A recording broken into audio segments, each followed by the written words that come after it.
Dykes, I'd run through a wall for that man. He gave me the opportunity to be on scholarship. He gave me the opportunity to be on his coaching staff.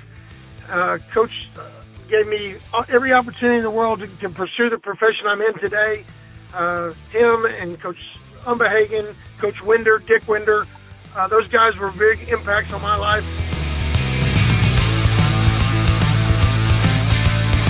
My next guest is a two-sport player who made a roundabout trip back to his hometown to coach baseball at Round Rock. I will introduce you to Coach John Carter right after this.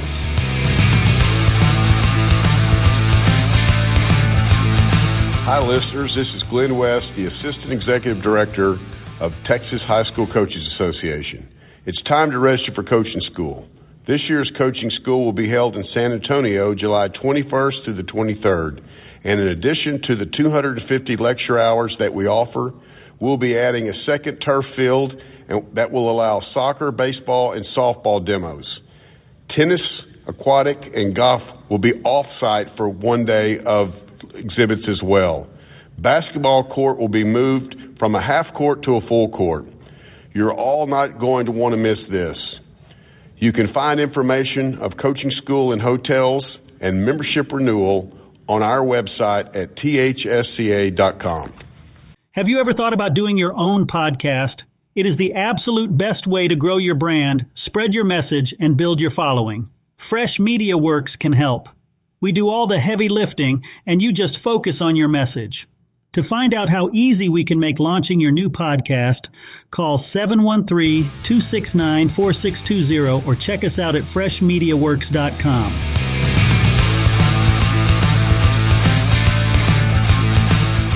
All right, everybody join me in welcoming Coach John Carter, the head baseball coach from Round Rock, to the show. Coach, how are things today? A little wet and gloomy here, but hey, I'm alive, I'm upright, and God is good. So everything, I'm very blessed. Amen, amen. We're going to talk about some of those blessings, but I like to jump back. You're a Round Rock boy from back in the day, huh? Yes, sir. Born in Austin, lived in Round Rock since I was 3 years old. Nice. So talk about your high school sports experience. Man, growing up in Round Rock, it was a small town mentality back then. When I was at Round Rock High School, we only had Round Rock and Westwood, so we had a huge crosstown rivalry. I went to Round Rock Middle School in the 6th grade, which changed to CD Folks, and it was just a big pride thing. I played football. I played baseball. I ran some track early on, and I was very blessed, and I had some great coaches that really impacted me in my life that wanted me to get into this profession down the road. So, and then you went off to college and you played more than just baseball, right? That's correct. I played football and baseball at Texas Tech University. Nice. And what was that like, being a two-sport athlete at a major university? Well, I walked on my freshman year in baseball, excuse me, and I was one of two walk-ons that made the team, and I was a catcher, and so Coach Hayes decided he was going to redshirt me, and he told me from the get-go, I'm going to redshirt you, but you're going to travel everywhere we go, because I need another guy to catch our bullpens, because we only had two catchers on the roster, and so I traveled everywhere. I got to go everywhere. I went to California, Arizona. I went to Nebraska. All over the place as the bullpen catcher. I knew I wasn't going to get in the game, but he put a lot of responsibility on my hands of, hey, how is he in the bullpen? Is he stuff good? Be able to have a conversation with him about that. And I learned a lot from it. And then the biggest thing, down the road, we brought in some catchers that actually ended up getting drafted. And I missed the game of football tremendously. And so I went to Coach Hayes and said, look, I'm interested in playing football. And I decided to walk on, and Coach Dykes gave me the opportunity. Coach Umbehagen, my offensive line coach, liked the way I played, and I got that opportunity. And eventually I got put on full athletic scholarship playing football. Right. So it was a blessing. I learned a lot about what coaching requires. about hard work and about perseverance, and I feel like that played a big impact in my career. Yeah, and you mentioned influential coaches that encouraged you to pursue this. How early did you know, hey, I'm going to be a coach? I'll be honest with you, I wanted to go to law school. I went. That was my objective. My dad was a judge. I really wanted to go to law school, but when I graduated from Tech, that's when I really realized, hey, I might be one. That may not be the direction I need to go. This coaching thing's kind of fun. And the guy who probably got me into coaching, I would have to say, is my offensive line coach, Coach Ted Umbehagen, because I graduated, but I still had some money they were going to be willing to give me, so I decided to stay on as a graduate assistant and start working on my master's. So I stayed on as the offensive line graduate assistant, and Coach Umbehagen said, I didn't get the LSAT score I wanted on my test for the LSAT. And he said, man, you need to go into coaching. You're pretty good at this. On Saturday afternoons, I was just 1 year away from having graduated and played for him. He put me on the headphones on Saturdays, and I was the only person he talked to. So I learned a tremendous amount about game management and how you make adjustments and those kind of things during the game from him. And he said, hey, quit trying to do this master's thing. Let's get you into coaching. So I got my teaching certificate, and the rest is history. Nice. And how long was it? I know you had a couple stops before you got to Round Rock, or back to Round Rock as baseball coach. Yeah, I stayed on until 1994, working for Coach Dykes and Coach Umbehagen. And I got to go back for a second. Coach Dykes, I'd run through a wall for that man. He gave me the opportunity to be on scholarship. He gave me the opportunity to be on his coaching staff. Coach gave me every opportunity in the world to pursue the profession I'm in today. Him and Coach Umbehagen, Coach Winder, Dick Winder, those guys were big impacts on my life, as well as my high school coach, Coach Inez Perez, and Coach Leonard McAngus. Those guys all played big factors in the football side. And then my mentor and still friend, Coach John Langerhans, those guys are why I do what I do today, and they're who I learned how I do things. So I give them a big thank you. And then Coach Umbehagen actually helped me get my first job at Killeen Ellison High School. And I went to Ellison and coached there. And then Coach Perez called me one summer afternoon and said, hey, I got a job opening in Round Rock, and I sure would like for you to come back. And so I jumped on the opportunity, and I've been here for 29 years. Wow. And talk about the, I guess the subtext of everything we've been talking about has been coaches that had an influence in your life. But talk about how the Coaches Association, what role it played. I distinctively remember my first coaching school in Houston, Texas. I drove down there, didn't have a place to stay, wasn't sure what I was going to do, and Coach Umbehagen said, hey, he said like this, hey, boy, you and I are going to meet down there, and you're going to stay with me. And sure enough, I got down there. It was in the lobby of the hotel, and right there by the Astrodome, and met Coach Umbehagen, dropped my stuff off in his hotel room, and we drove down to Galveston to see his brother and eat some crawfish and some seafood and all of that kind of stuff. And then we came back, and I went and sat in some lectures and got my resume out and had a couple of interviews, and next thing you know, I'm hired at Killeen Ellison High School.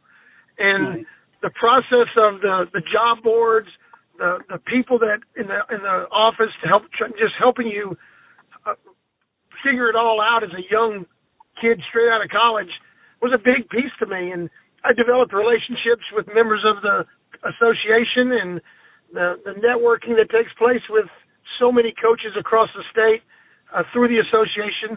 It's been a great thing for me since day one. And what changes have you seen with the Coaches Association as it relates to baseball?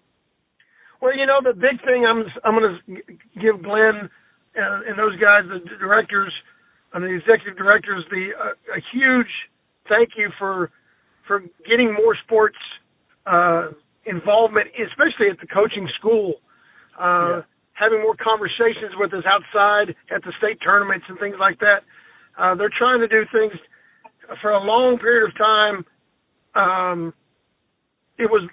The stigma was that it was a football coaches association, but I think they've tried and they're continuing to try to get more coaches to understand it's not just football, it's all sports, by getting lecturers, being involved in conversations and things like that. Nice. And I guess, what was it, 22 that you, presented in front of the UIL, a pilot program for doing a best of 3 in the playoffs? Talk about how that came about and the result. Yeah, so many coaches were getting flipped or getting what I would call jockeying of use of the flip to push them into one-game series. In the game of baseball, or in any game, it's not always the best team that wins. It's the team that plays the best. And what was happening is some teams would have one pitcher that they would ride, by doing one-gamers. And felt like, as a lot of baseball coaches would bring to me, hey, the best team's not necessarily winning. It's the team that's playing the best. They got one arm that may be a phenom, which is great, but it's not making the best representation. And so we took it to the UIL, the Coaches Association, and I had a conversation as well. Back then, I had talked with Brian Polk quite a bit when he was with the UIL before he got transitioned to the association. And we decided to introduce it as a pilot program for 5 and 6A schools to see how it would work. And after a lot of conversation and discussion, the UIL, the Coaches Association, the Texas High School Baseball Coaches Association was a huge piece of it, and which I work for as a UIL representative. We went to the UIL, and they said, let's do it. And so this year is going to be the first year for it. Nice. Cool. Yeah, I'm looking forward to seeing the results of that. And you mentioned teams riding the arm of one great pitcher. Talk about the impact of, what you call generational players versus maybe a team and its philosophy. Explain to people the differences there. Well, what we try to do is develop. We set up our schedule to where you got to have 3 guys every week ready to pitch as a starter. We try to go Monday or Tuesday, Friday, Saturday, so that piece doesn't catch up to us down the road in a best of 3 series in the playoffs. We already have 3 guys that are ready to go and not just riding one arm and jockeying around to make it to where one guy can carry you all the way. What it does, it creates development for numerous kids. It gives more playing opportunity for kids, and it gives you a lot of pride in team rather than just one person. Right. Yeah, and one of the things I've talked with collegiate coaches in all sports, they all consistently say that regardless of the sport, Texas athletes, Texas kids coming to their school are better prepared than a lot of the other states. Have you seen that in baseball as well? Oh, absolutely. You look at the draft, and I know that's the elite of the elite, but so many kids are getting drafted out of the state of Texas. And, the association fights hard for this through their lobbying and so forth, is making sure that athletics stays in the school day. My dad had a bailiff. His name was Buddy Priest. Buddy told my dad, you go look, and he's right, you go look during football season specifically when there's so many entities that are involved in it, not just the football team, but the band, the drill team, the cheerleaders, the ROTC, all the different groups that are involved. Grades are better during those times. Kids tend to have because they want to be involved, and they take pride in their school. And I think athletics in general, especially here in the state of Texas, because we do have it in the school day. It's a huge piece for developing kids, not only in sports but in life, preparing them for life lessons that are going to learn down the road. Yeah, definitely. I mentioned generational players.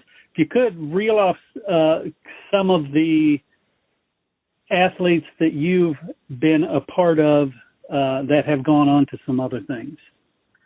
Oh my! I've been blessed, especially here at Round Rock. We've had some unbelievable athletes.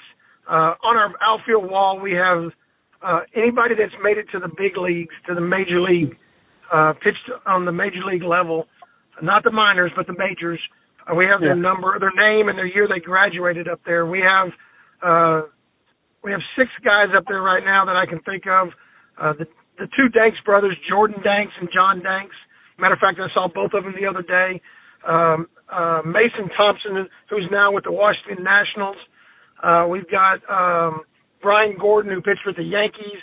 Travis Schlichting, who pitched with the Dodgers. Brian Langerhans, who played for the Braves, the Nationals, the Mariners. And then I think about kids like in football, like James Kirkendall, that went off to the University of Texas, played in the Titans organization. James Lynch, who was been playing the last 3 years with the Minnesota Vikings. And then guys that have gone into coaching, like the hitting instructor, Josh Elander. He's the hitting instructor for the Tennessee Volunteers. He's also was a 4-year letterman in one sport and a 3-year letterman in another sport. So I've been so blessed with so many great families that have raised kids in the Round Rock area, that their kids have been very phenomenal athletes. And then we've had some drafted recently, like Travis Sikora, a kid we had last year, one of the hardest working kids I've ever been around. And then Jared McKenzie. I mean, the list goes on and on. The Almendares boys. I could name so many kids that have impacted me as a coach, and I continue to call them friends even though I was their coach. Excellent. And you mentioned friendships. Talk about that, the impact that those relationships have as these kids develop into parents, employees, what have you, how they stay connected with you as a coach. Well, right now I'm coaching one of my kids that I grew up with his dad. He's on my team right now. I did the same thing last year. I'm starting to see those kids with my children playing youth sports, and it's neat to see kids that I had a kid. I'm going to tell you about one. His name is Zach. I ran into him at a gas station about 2 years ago, and he came up to me and gave me a hug, said, "Hey, Coach, I just want you to know, I know I was kind of a troublemaker, but because of you and the coaches that coach me, I've changed my life, and I really dialed into becoming an asset to society, and I just wanted to say thank you." And it's those kind of conversations and things that come across your plate every now and then that makes you that you're making an impact in people's lives. And let's be honest, that's what coaching's all about, trying to impact lives, trying to make them good members of society, good parents, good husbands, good fathers. Those things mean a lot. Yeah, definitely. And then the flip side of that is the relationships with coaches. I mean, it was the relationship with a coach that got you on this show. So talk about those relationships. There's a group of guys that I consider that I know if I call them, I could call them anytime, day or night, and they'd be there for me.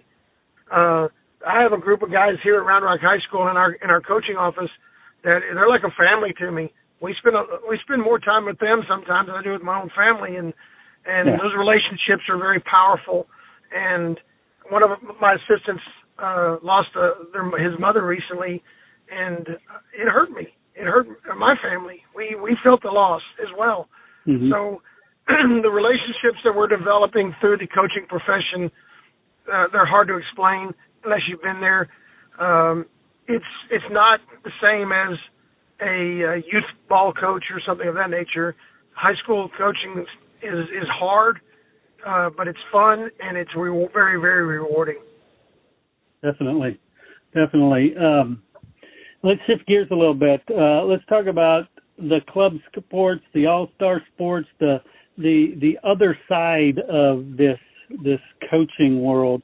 What sort of relationship do you have with that, or opinion of that? Well, I have a good relationship with. There's two ways you can go about it. You can go head to head and butt heads with it, or you can figure out a way you can help make it better for everyone. And that's what I try to do. We host camps and things of that nature. We go out to the Little League parks. We go to the elementary schools. We go to different things to try to promote athletics, to try to make sure we understand that, hey, we're all in this to make kids better. We want them to be successful. And rather than fighting against it, I think you got to talk about it and have a conversation. Now, do I agree with everything that's happening? No. I think there's a lot of bad things that are happening, especially overuse issues that are causing lots of injuries that don't need to be taking place. I think I saw a statistic that Tommy John surgeries are up 400% in the last 10 years. That's a terrible statistic. That to me tells me that someone is overusing kids. We're living vicariously through our children instead of teaching our children to do things, and that success isn't always going to happen, that you need to get hit in the mouth sometimes, and it's about grit and getting up and doing it again, and taking the loss and learning from the loss and getting better from it. So there's a fine line there, but I do think there's great intent in our youth sports. And I just think parents need to take a step back sometimes and say, hey, it's not all about winning or losing. It's not all about chasing the ring or trophy. It's about development. And that's what I try to do with my kids. I'm not forcing them to do anything. I think there's burnout that can take place if you start them at too young of an age and do too much. So kids need to be kids sometimes. Right on, right on. And you mentioned the overuse issues. What I guess changes or challenges do you see in the future as it relates to baseball? Well, one of the challenges is the dollar. There's so much money in travel baseball right now and travel softball because people can realize that it's an industry. And it's a big industry, and you can make a lot of money from it. To me, I wish I don't know how you can put a stop on it. Multi-sport athletes is the way you go about it, is play as many things and do as many things as you can. If you're a good athlete, you can play, go play. Specialization needs to be more or less minimized. I think that we've got to do a better job of educating that our character and the way we live our lives is, you have three sides. You have the physical, the mental, and the spiritual. And I think there's too many people missing church on Sunday morning going to a tournament game that doesn't mean anything, rather than go and learn a little bit about the spiritual side, no matter what your belief system is. Instead of going to that, you're going to a baseball game or a soccer game or something like that. I think they need to just back off on some of that. But that's me getting on my soapbox. I love it, though. And, you've got organizations like the Coaches Association, the Baseball Coaches Association, the UIL, who are all fighting to keep things, school-based as opposed to becoming a gun-for-hire type situation. But you're where the rubber meets the road. So what conversations have you had maybe with parents or people who, vote about that issue? I haven't really had a tremendous number of conversations with parents, more with coaches, because my position with the Baseball Coaches Association deals more with coaches and with the things they want. But those conversations are definitely happening. The homeschool conversation has been very active in the past couple of years. It hasn't been shown up a whole lot in our realm, but I know vouchers and those kind of things are still out there, and I think there's a fine line in there, and we've got to continue to have conversations. we got to continue to do what's best for kids and take care of kids. In our association, the Baseball Coaches Association, the Texas High School Coaches Association, the UIL, we have strong advocates. We got great people. Dr. Breithaupt does a fantastic job. Jamie Harrison, Coach Martinez.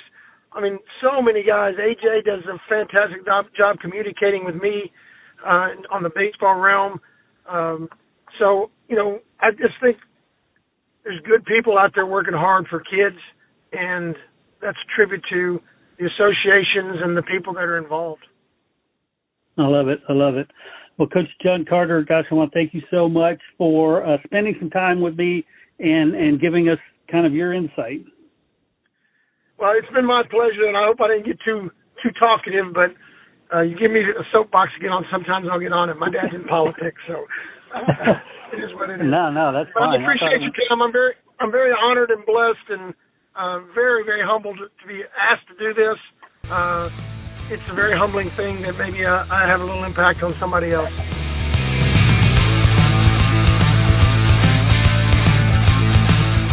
The interviews in this show are brought to you by the Texas High School Coaches Association. THSCA provides to its more than 26,000 members access to the people, events, tools, and resources to help them thrive in the profession, become trusted leaders in their communities, and live balanced and successful lives.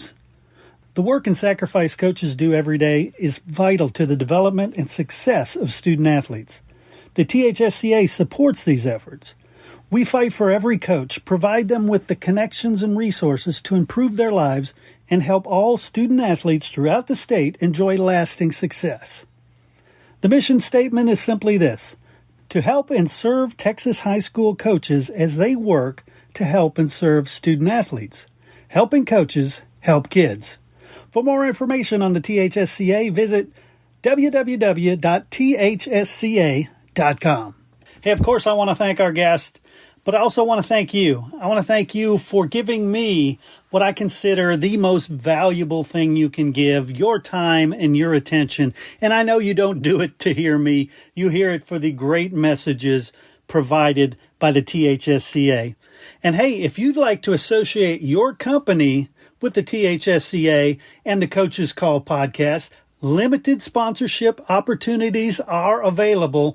You can reach out to me, Chris Daly, 713-269-4620, or head over to my website, freshmediaworks.com. Once again, thank you so much for supporting Texas high school coaches. Please share this show out to everybody you can so that we can help share these important messages. Thanks again, and we'll catch you next time on The Coach's Call.